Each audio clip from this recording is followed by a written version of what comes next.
Bonjour à tous. Donc je vais parler du retour d'expérience que nous avons sur la norme écran. Et je voudrais insister, je vais vous raconter deux histoires.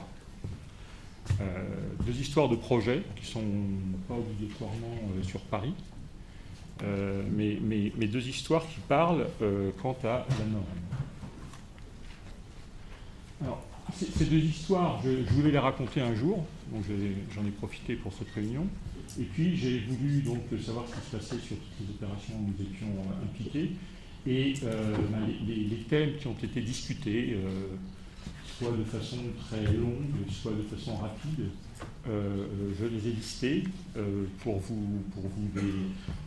essayer de donner une réponse, en tout cas, lorsque moi je lis la norme et à ces petites problématiques. Alors, le domaine d'application de la norme, et déjà, qu'est-ce que la norme ? La norme, je pense que la première chose, en tout cas dans cette salle, c'est qu'on parle le même langage. Donc on soit à peu près d'accord sur ce qu'est une résistance, une poussée, un angle de frottement, etc. Mais cette norme, elle a d'autres effets qui sont des effets fondamentaux pour nous. Le premier effet, et sur lequel je suis très sensible, c'est en fait la représentation de notre pays. Et une norme qui est une norme en retrait est un véritable problème à l'export, que ce soit pour les consultants, que ce soit pour les entreprises. Donc la norme, elle doit être bien dosée quant à notre pratique, et aussi elle doit être vendable à l'étranger. J'insiste là-dessus, on voit la proéminence des normes anglo-saxonnes, des normes américaines, de l'HTO, des BS dans beaucoup de régions. Et c'est un vrai vecteur, en fait, économique. Donc une norme, ça a aussi cette fonction. Il faut qu'on soit très conscient de ça. On les voit dans les normes d'exécution dont je m'occupe. La proéminence peut-être des Américains dans certains domaines peut changer la phase de l'industrie, de l'ensemble de l'industrie, où l'on est, ici, tous ensemble. Et repensons un tout petit peu le positionnement des normes. C'est un outil, et seulement un outil pour guider dans les cas complexes. Je vais vous montrer un ou deux exemples. La norme, ce n'est pas l'alpha et l'oméga de la conception d'ouvrage, parce qu'on est ici en concepteur d'ouvrage, on s'appelle géotechnicien, mais on conçoit des ouvrages via la géotechnique qui nous permet en fait d'adopter les risques et de connaître les risques. Je l'ai dit, c'est un outil commun à l'ensemble des intervenants de la construction. C'est un rayonnement du savoir-faire et un outil d'exportation. Donc ça a une responsabilité très très importante. Alors, j'arrive, voilà. Voilà le scope de la norme. Alors, quand on lit le scope, on s'aperçoit qu'il y a quand même différentes problématiques qui sont prises en compte. Des problématiques de phasage, de réalisation. On met le soutènement avant d'excaver. Le soutènement peut être très rigide, avec les parois moulées par exemple, ou très souple, avec des pales planches. On peut mettre des soutènements qui sont, je vais y arriver à la fin, très rigides comme les parois circulaires. Des soutènements qui sont réalisés en tranchée ou en pivendé, ce n'est pas la même nature. Ça n'a rien à voir. Donc la norme doit aussi prendre en compte ces faits. Et quand on regarde un tout petit peu l'histoire, parce que la géotechnique, ce n'est pas encore une science aboutie, alors on peut faire des calculs 2D, 3D, 4D, tout ce qu'on veut. Il y a quand même encore un certain nombre de problématiques.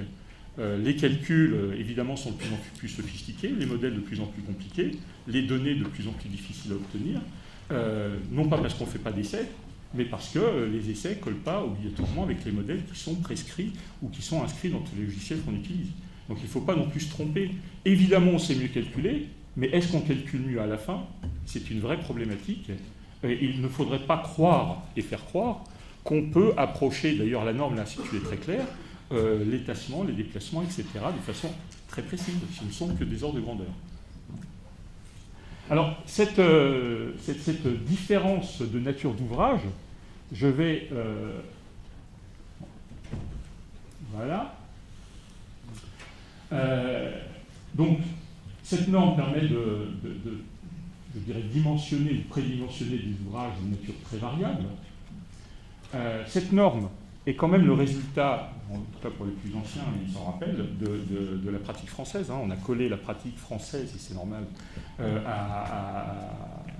document d'application nationale, qui est cette norme lorsque l'Eurocode est sorti.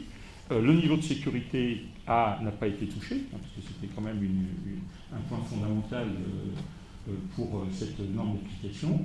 Et cette norme est assez déséquilibrée en termes d'approche. Il y a deux grandes approches, la méthode aux éléments finis. Alors en tunnel, c'est un petit peu différent évidemment, mais en soutènement, il y a deux grandes approches, une au module de réaction et une aux éléments finis. Ce n'est pas de même nature. Ça ne représente pas la même chose. Alors, un exemple.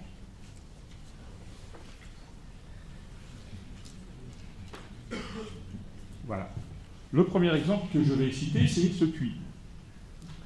Donc, c'est un puits qui fait 58 mètres de hauteur. Donc, c'est un puits qu'on a fait en Algérie dans une vie antérieure.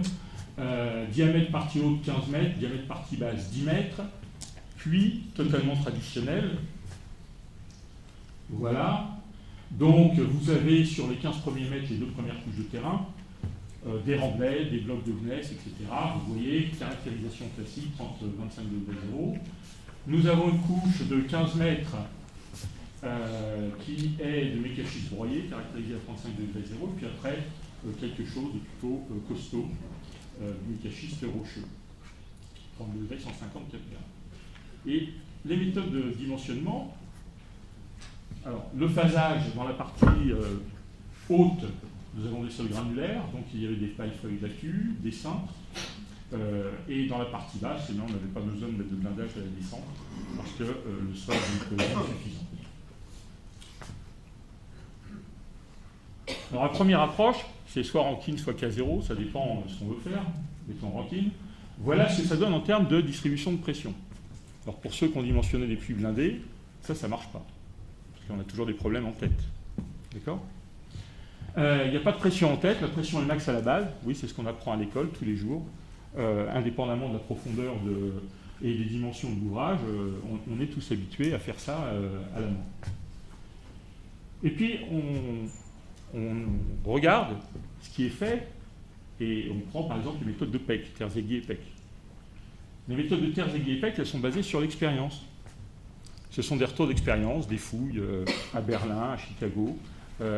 Et voilà les distributions de pression qu'ils donnent. Ce sont les distributions en vert. Vous voyez que les pressions sont quasi uniformes. Ça manque de chance, c'est pas du tout triangulaire. C'est pas triangulaire parce que en fait, le phasage est fondamental.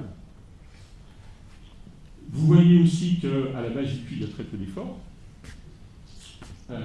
Et ça, c'est semble-t-il, la méthode qui a été relevée par l'expérience. Alors après, comme on allait faire des calculs plus compliqués, on va faire des calculs éléments finis, passe par passe. Et on fait un premier calcul 2D. Et le premier calcul 2D, c'est la courbe bleue. Vous voyez que c'est relativement proche de Terzaghi et Peck par rapport à la méthode de Rankine, avec des concentrations de contraintes plutôt aux interfaces.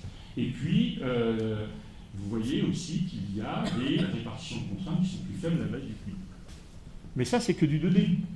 Et maintenant, on va faire du 3D. On va prendre le problème axisymétrique. En axisymétrie, c'est la courbe bleu foncé.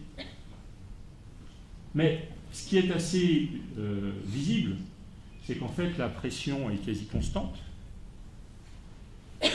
dans les deux premières couches. Elle est quasi nulle à la base.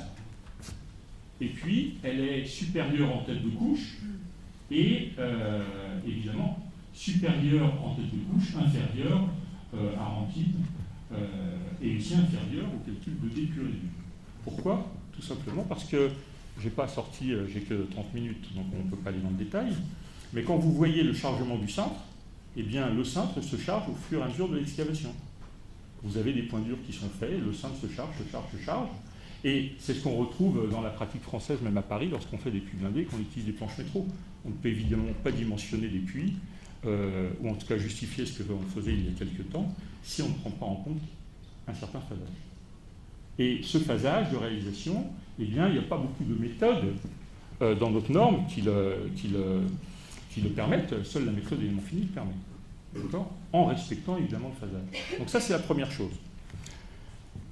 Le deuxième exemple qui me tient à cœur, c'est les stabilités de fond de fouille, ce qu'on appelle le renard solide dans la norme.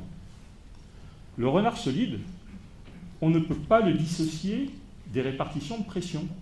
Parce que ce qu'on apprend à l'école, malheureusement, ce qui n'est qu'une petite partie de la mécanique des sols et de la mécanique des milieux continus, c'est en fait que, en tout cas ce qu'on nous laisse imaginer, c'est que les pressions, eh bien, le déplacement sont uniformes, et les pressions vont venir en Ka, Kp, comme on apprend en Rankine. Mais ça, c'est pas vrai. C'est pas vrai dans la pratique. Pourquoi c'est pas vrai? Parce qu'il faudrait qu'il y ait des mouvements qui soient uniformes, et aucun ouvrage se déplace de façon uniforme. Aucun ouvrage. Donc, ce qui va se passer, je crois qu'il y a eu un exposé, je suis arrivé un peu en retard, mais il y a eu un exposé là-dessus, sur la présence de T-voûte, c'est que si on y va avec des méthodes classiques, eh bien, on va devoir agencer la fiche lorsque la poussée est supérieure à la butée. Je crois qu'il y avait eu un cas il y a assez longtemps sur Paris, là-dessus, il y a eu des grandes discussions avec Bruno Simon, il me semble.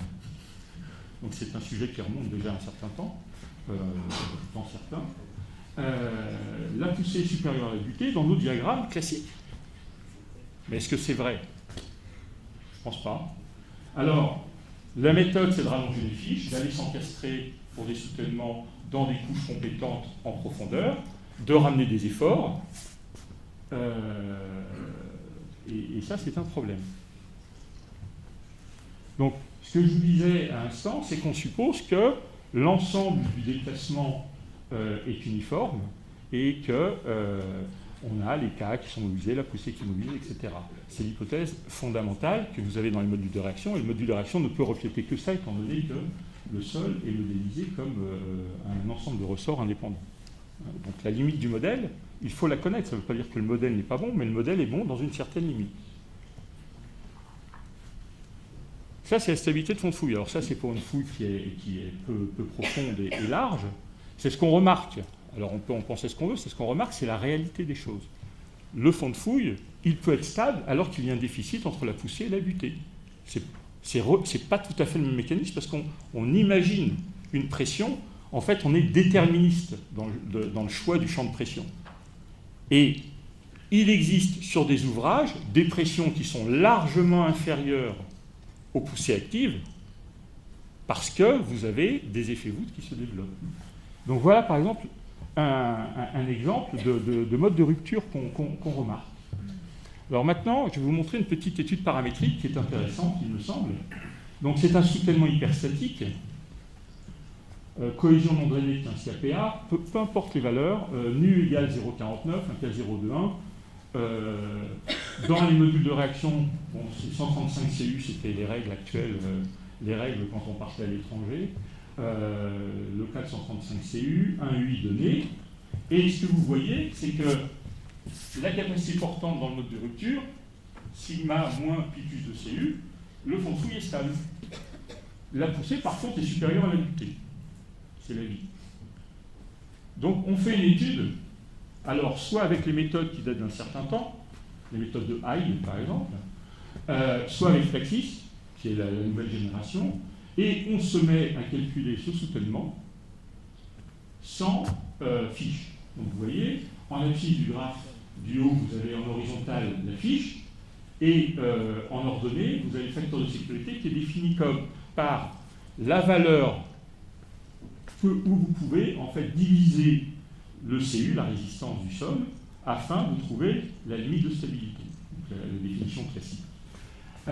Pour une fiche de 0, ben, on a un facteur de sécurité de 1, quelque chose. C'est supérieur à butée, si j'impose la poussée qui est la butée. Et puis on fait le calcul pour un certain nombre de longueurs de fiche, hein, de 0 à 40 mètres, pourquoi pas. Et on va regarder, alors la valeur absolue des déplacements, ça dépend du modèle de sol. Là on avait pris un modèle simple, mais on regarde quelque chose qui est assez intéressant en fait. C'est quoi? C'est que, vous voyez ce comportement de remontée de fond de fouille, il est bilinéaire. Il y a une première partie en deçà d'un certain facteur de sécurité où la remontée de fond de fouille est très importante. Donc là, on est dans un domaine qui varie très rapidement, c'est le domaine qu'on veut éviter. Et puis après, on a une variation de remontée de fond de soute qui est plutôt moins rapide. Et en tant qu'ingénieur, on aimerait bien se placer là où, au-delà du facteur de sécurité qui correspond à cette variation très importante de remontée de fond de soute. Car réel est bien 5. C'est pas mal. Alors, vous allez me dire, mais quelle est la relation avec les efforts dans le soutènement et la fiche? Alors, on prend la fiche de 4 mètres. La fiche de 4 mètres, c'est une fiche pour laquelle nous avions un facteur de sécurité de 1,5. Et on a fait un certain nombre de calculs, des calculs aux éléments finis, des calculs au module de réaction, pour regarder en fait les différences de comportement des ouvrages. Pourquoi un indiquerait en fait que la poussée supérieure butée, donc des efforts dans le soutènement qui iraient en console inverse, qui générerait une console inverse sur le dernier appui et qui augmenterait les moments, et un autre qui semble dire l'inverse.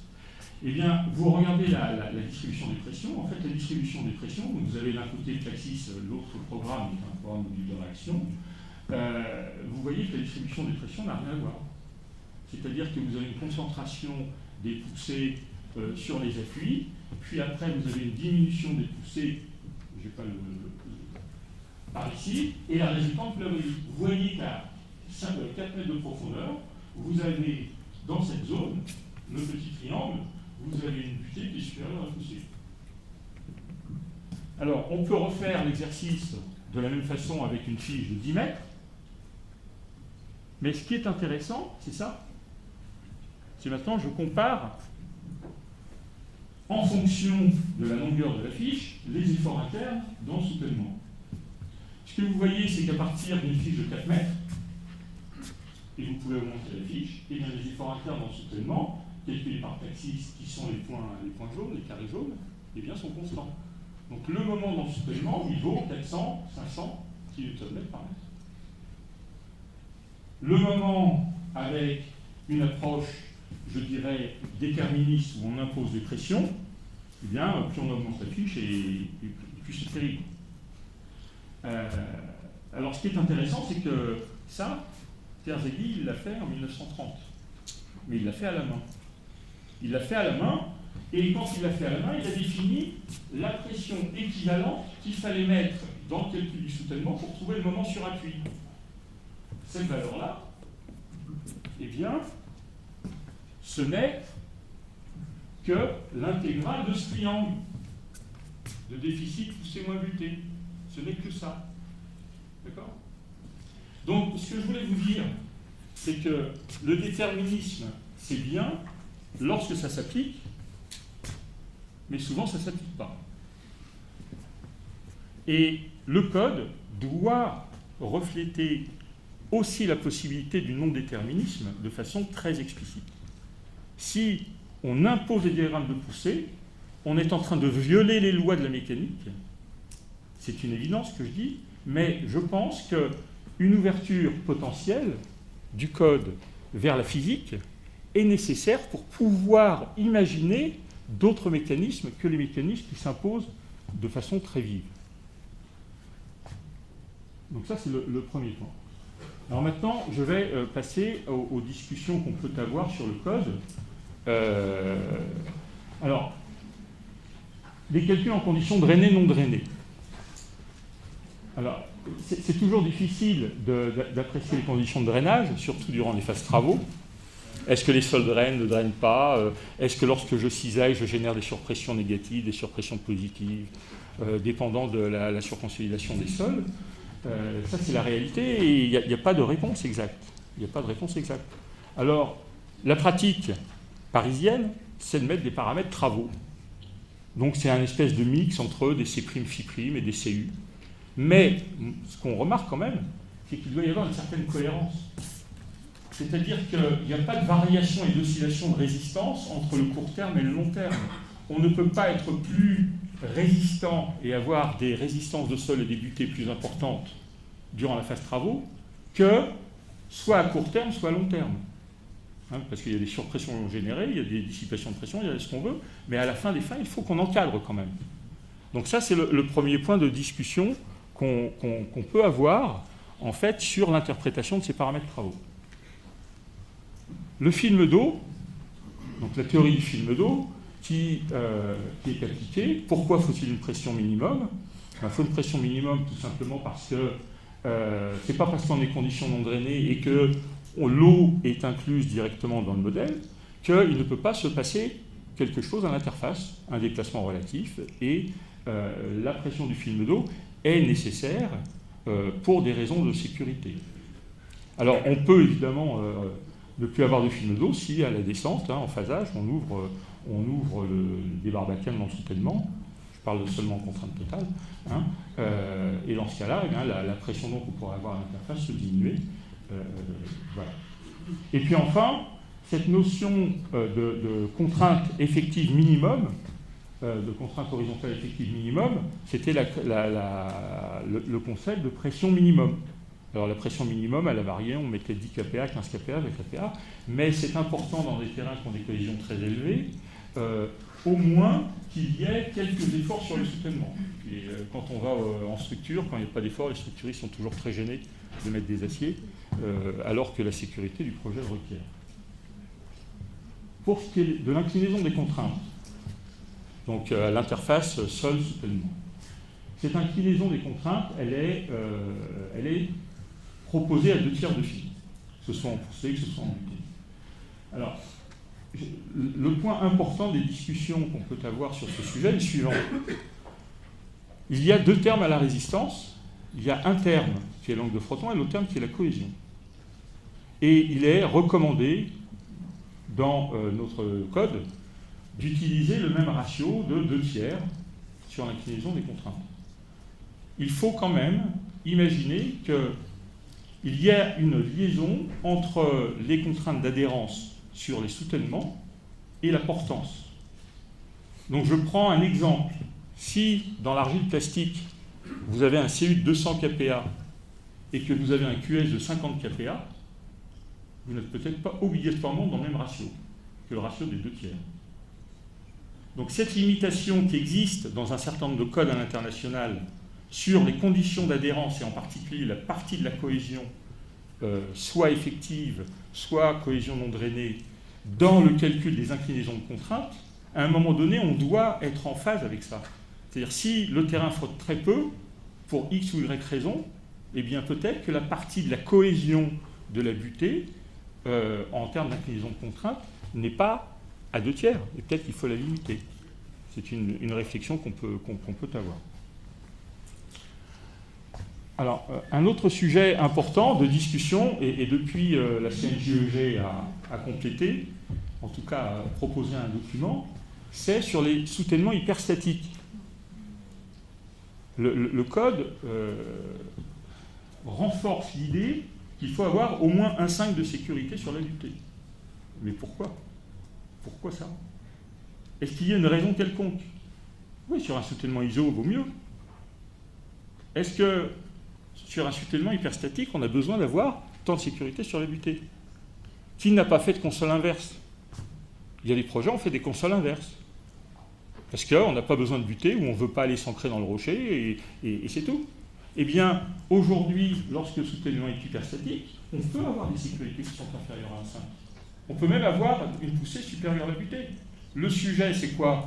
C'est que la structure qu'on dimensionne puisse prendre en compte les efforts. Alors évidemment, il ne faut pas surestimer la cohésion, etc., etc. Il faut que le fond de flux soit stable. C'est présenté dans les documents, mais c'est aussi important de reconnaître que si le sol n'est pas considéré comme un appui, et on peut se passer de temps en temps du sol comme appui lorsqu'on est hyperstatique, eh bien le niveau de sécurité n'est pas obligatoirement le même lorsqu'on ne considère pas le sol comme un appui. Alors le poids de l'écran, c'est toujours un sujet de discussion. Le poids de l'écran et la capacité portante, eh bien au-dessus du fond de fouille, en général, on doit prendre le poids de l'écran. Soit on est en rankine et de toute façon le sol ne fait rien. Alors sauf si évidemment l'écran se déplace plus que le sol, ce qui pourrait être le cas, mais c'est souvent pas le cas. Et dans ce cas-là, eh bien, le poids de l'écran, on le prend en compte, ainsi que la composante verticale associée à l'inclinaison de la poussée, parce qu'on aime bien, dans nos règles, incliner la poussée à 2/3 de phi vers le bas. La suppression, ça s'applique à la base de la paroi, à la base du soutènement, en considérant le soutènement comme un milieu fermé. La composante verticale de l'inclinaison de la butée est à considérer.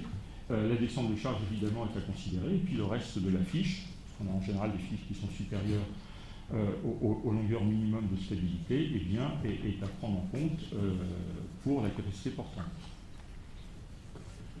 Un autre point intéressant, c'est qu'on parle d'équilibre, et en général, dans les gros soutènements, le poids du soutènement est tel que dans la zone de butée, si je fais la somme des forces, c'est-à-dire l'inclinaison de la butée, donc verticale ascendante, l'inclinaison de la poussée verticale descendante plus le poids du soutènement, ça marche toujours. On n'a jamais vu un soutènement qui a un problème. Mais il y a des cas, et je crois que le code le reconnaît, mais j'aime mieux encore l'expliciter, c'est regardez ça, c'est un soutènement avec un rideau arrière qui est aussi un soutènement, qui est souvent fait en pale planche. C'est classique d'un mur de quai lambda. Eh bien, ce soutènement, ce rideau arrière qui est fait en pale planche, en fait, son poids est négligeable. Donc, si vous inclinez la poussée, vous savez que l'inclinaison de la poussée, ça mène pas grand-chose en vertical, mais si vous inclinez la butée, et ça, vous savez que ça mène beaucoup d'efforts verticalement ascendants, vous n'êtes pas compatible. La compatibilité, ici, si on dimensionne à 2 tiers, et 2 tiers poussée, 2 tiers butée, ça ne marche absolument pas. Ça ne marche pas parce qu'on n'a pas les équilibres, et donc il va falloir que la butée soit beaucoup moins inclinée si on veut l'équilibre statique. Ça aussi, il faut le reconnaître. Alors, autre sujet de discussion, ce sont les tolérances. Alors, le code est clair, mais en fait, ça dépend comment on lit le code. Voilà. Alors, voilà un ouvrage particulier, il y en a plein sur le Grand Paris. Voilà un ouvrage particulier. Ça, c'est un élément, c'est un panneau. Il y a des tolérances d'exécution. D'accord ? Le gabarit, c'est-à-dire les dimensions orthou des panneaux sont dictées par les outils. C'est comme ça sont définies les épaisseurs. Les outils ont une certaine épaisseur et les panneaux, à la fin, en termes de résistance de structure, ont cette épaisseur. On ne prend pas en compte les survolumes au bétonnage, etc., comme à une certaine période. Tout ça, c'est bien normé. Et ça, c'est des tolérances, ça va bouger comme ça. Mais quand on vérifie la voûte inscrite, eh bien, il va falloir prendre en compte les tolérances. Et la lecture de l'article pourrait porter à confusion dans certains cas, mais il est évident que les tolérances d'exécution, les tolérances sur le panneau ne sont pas de même nature. Alors, quand on lit la phrase numéro 2, c'est très clair, mais il y a encore des discussions sur ce genre de vérification. Alors, ça dépasse la norme de calcul, mais on ne peut évidemment pas séparer le calcul et l'exécution. On commence en général par les méthodes et on finit par les calculs. Quand on bétonne un panneau, rien ne dit, et en fait tout dit, que les niveaux de béton restent horizontaux dans le panneau et que les bétons de la gâchée N sont au-dessus des bétons de la gâchée N-1. Ça, c'est faux. Les essais montrent l'inverse. D'accord ? Les essais montrent l'inverse, et vous voyez qu'en fonction des gâchets, vous avez des niveaux de béton qui peuvent se recroiser. Et ça dépend évidemment de la densité de ferraillage, de la position de la colonne, de la vitesse d'arrivée du béton dans la colonne. Il commence à y avoir des calculs dans pour ce genre de sujet. Mais les bétons sont mélangés. Les gâchets des bétons sont mélangés. C'est pour ça qu'il est interdit de mélanger de bétons de même nature. C'est interdit, parce qu'on ne sait jamais où se trouve le béton 1 par rapport au béton 2. On a aussi des discussions sur ce sujet. Mais il y a quand même un certain nombre de résultats qui montrent que ce n'est pas aussi simple que ça, et le niveau n'est pas horizontal à chaque fois dans le bétonnage. L'autre sujet pour les ouvrages, parce que la réalisation d'un projet, c'est les méthodes en premier et les calculs en deuxième, c'est que les propriétés des bétons ont fortement changé depuis un certain nombre d'années. Et je pense que les codes, le N1536, 1538, etc., vont devoir être modifiés suite aux travaux qui ont été effectués par le FFC sur, en fait, les tests à produire pour les ouvrages. Parce qu'il y a de plus en plus, évidemment, de problèmes de béton, vu qu'on a diminué les teneurs en eau, le surc à 0,4, l'utilisation de chimie fine et autres, qui font que les bétons se comportent un petit peu différemment de la pratique classique que l'on avait, Ce qui fait qu'il peut y avoir des problèmes de bétonnage, bétonnage incomplet, je dirais du mattressing, du channeling, etc., etc. Et il faut être, à mon avis, très prudent, et ça a des conséquences importantes sur le fait que la techno, aujourd'hui, fait que lorsqu'on recouvre des cages armatures, on recouvre tout. Ce qui n'est pas terrible en termes de structure, mais on doit prendre des précautions sur les longueurs de recouvrement.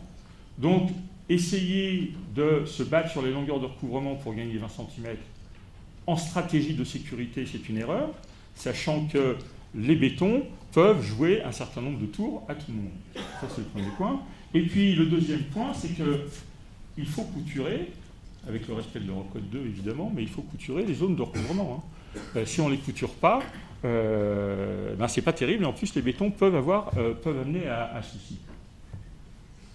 Donc, la conclusion est la suivante. Donc, aujourd'hui, cette norme, c'est une mise en cohérence de la pratique française, c'est très bien.